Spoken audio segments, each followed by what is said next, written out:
came across three ideas that this fellow puts forth about his experience in the Philippines, and I'm going to share with you my take on some of them. Now, let me say a few things. One is that I'm not dating in the Philippines. I actually happen to be in the Philippines right now for other reasons, but I don't have any dating experience in the Philippines. My place of choice, as you guys know, is in China. However, some of the points that he makes, and the title of the video is The Three Truths About Dating in the Philippines, What No One Else Will Tell You. Really compelling title. And even though I can't speak from personal experience here, uh, the points that he brings up are applicable anywhere in the world, including in the West and in the States. And it brought to mind some things that I think might be interesting. And secondly, you should check out Ace Bachelor Cool, check out his channel and watch the video in its entirety. I'm only going to be focusing on the 3 points, and it's not a spoiler alert because the benefit of his take is how he came to those conclusions and what his experiences are, so that you'll understand, what his conclusions are. So let's get into this video because this is serious. So the title is Three Hard Truths About Dating in the Philippines That No One Else Is Going to Tell You. Let's jump to number one. Number one is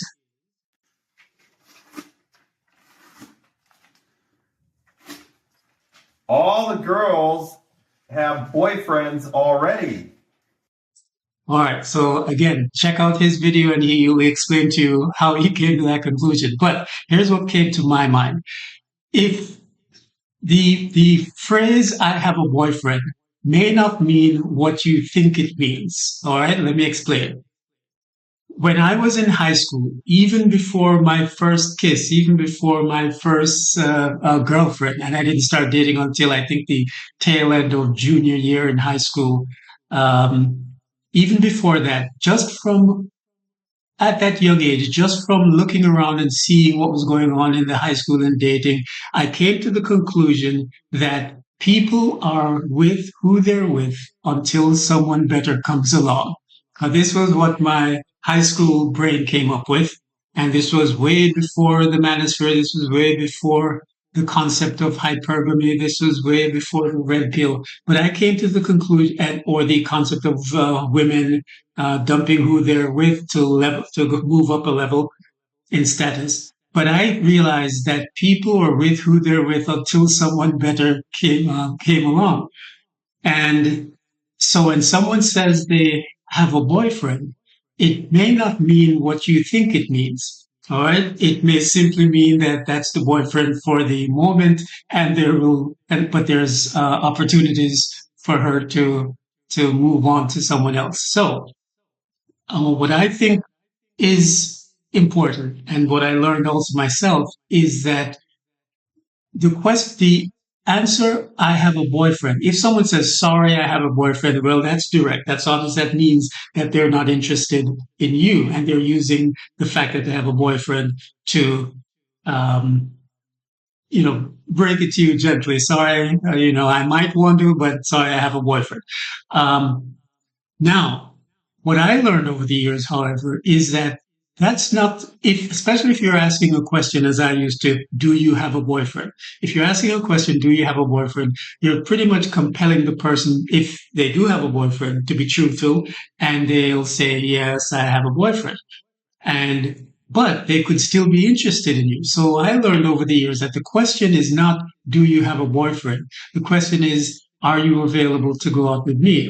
Would you like to go out with me?"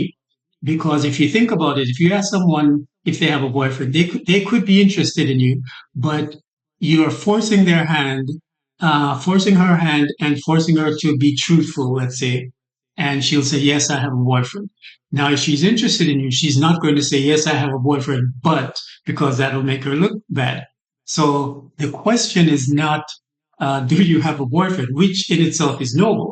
There are guys who say they won't date a girl or ask a girl out if they know she has a boyfriend. But my suggestion to you is, if you are going by that criteria, again, it's cool and it's noble. I won't date someone who's married. I won't date someone who is dating someone else. But you don't know if you use that as a criterion. You say, and someone has a boyfriend, you don't know what's actually going on. You don't know if they have an agreement. You don't know if she's about to break up. You don't know. Um, what her intention, what her real availability is. You're making that assumption and drawing that conclusion from the fact that she has a boyfriend, which you really have no right to do. You can't speak on her behalf and say she's not available because she has a boyfriend. Again, I understand the thought process behind it. You want to be noble and you don't want to intrude on another man's domain, but you're making an assumption about what having a boyfriend means that you really don't have a right to. So anyway, with that said, if someone says they have a boyfriend, then it is incumbent on you to ask the appropriate question, which is, are you available? But do that, don't do that after you've already asked if they have a boyfriend. So anyway, um, the fact that he says all the girls have boyfriends already could simply be, we have to be honest, could simply be that they're telling him that because they're not interested in him and they're just letting him down easy. Or perhaps he's asking the wrong question. Maybe he shouldn't ask if they have a boyfriend. He should ask if they are available. Let's move on to number two. These guys, but I will tell you after my experience living here in the Philippines, and I'm single and I date Filipinas, the girls don't actually like foreigners. Okay, so again, check out his video and he'll explain how he came to that conclusion. It is true that in every country, there will be people who don't like foreigners. In America, there are people who don't like foreigners. In Russia, there are people who don't like foreigners. In China, where I have the most fun, there are people who don't like foreigners. A couple of things come to mind. One, the three tenets of my channel are that a different reality exists. Two, things aren't always as you've been led to believe they are. And three, there's no universal experience, no universal statement that applies to all women, all men, all foreigners, all Americans, all Jamaicans. So this falls into the category of the third. You can't make a blanket statement like that, in my opinion. Sure, there are people who dislike foreigners. And I'll tell you something, as a Jamaican who's traveling abroad and also living on Saipan, I've heard various things. I've heard Koreans tell me what they really think about Americans. I've had Chamorros tell me what they really think about Americans. I've had Americans tell me what they really think about Americans and why they're leaving America. And what I've learned is that they don't really hate foreigners. They hate, and I'm talking about people, let's say, in Vietnam, people in China, or perhaps people in the Philippines as well. It's not that they hate foreigners. It's that they hate what foreigners often represent. In other words, there's a stereotypical behavior that Western foreigners, particularly Americans, I'll speak on Americans, that people don't really warm to.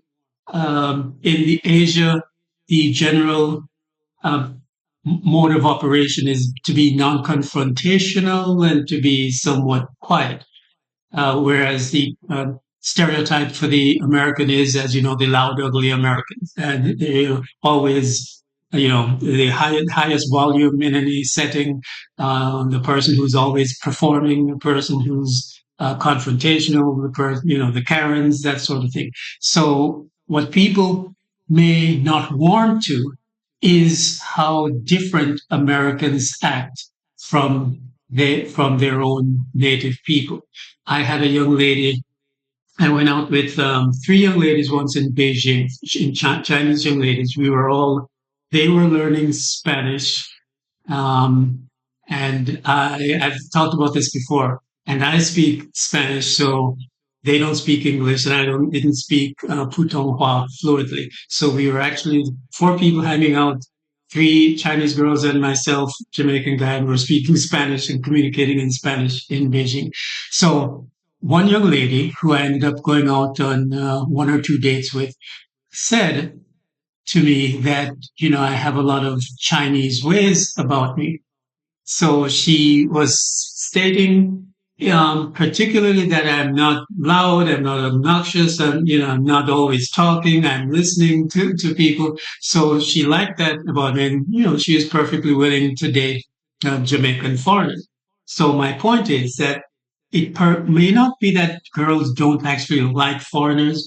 It's that if given a choice, that between a foreigner who's loud and obnoxious and the center of attention, wants to be the center of attention and somewhat self-entitled, or one of her countrymen who is more in line with the way she was brought up, and obviously she would prefer that. But my experience has been different in that girls I've met in Vietnam, who have dated girls who I've met in China, are all warm to foreigners.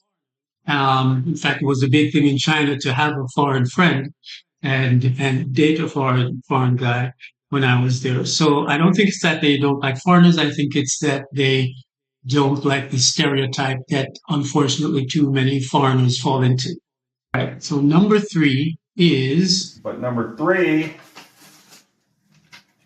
you're dating the bottom 1% in their society. Okay. Now he goes on to talk a little bit about one thing he immediately mentions is you're not dating the real estate agent who, just closed on a house. Now, that may or may not be true depending on the circles you're moving in. If you're just running into random people on the street and restaurants, you might meet the average person who is a secretary in an office or that sort of thing. It's my experience that the guys who move to this side of the world, whether they marry Japanese, whether they marry Chinese or Korean, they're not looking for the top 1% of the population or even something in between. They're looking for something that is not defined by that person's status in the society or that person's income in the society. The sweetest, nicest girls to date are not the ones who are driven by the same type A personality and greed and focus on money that people in the West are. The ones that guys are looking for, from my experience, are their average person. Doesn't matter where they work. They could work in a supermarket. They could work, in a hospital, wherever else. But it's the way that they carry themselves, their heart, whether they're giving, whether they're agreeable, whether they are feminine. So to categorize those young ladies as the bottom 1%, I believe is doing them a disservice because you're using Western criteria to determine where that person falls. But the quality that is going to define your happiness with that person has nothing to do with their, where in the pecking order they are in that society. You will likely find much more peace and happiness with a factory worker than you will with a real estate agent, because what matters is not, the factory worker can be just as smart, just as giving, just as nurturing, even probably more so than the person who you're rating based on, their level in society. So I can speak more on this later, but I just wanted to cover those three. Again, check out Ace Bachelor Cool. Watch that video, read the comments, and let him know who sent you. And we'll do another video like this in the future if you find it helpful. Talk to you later.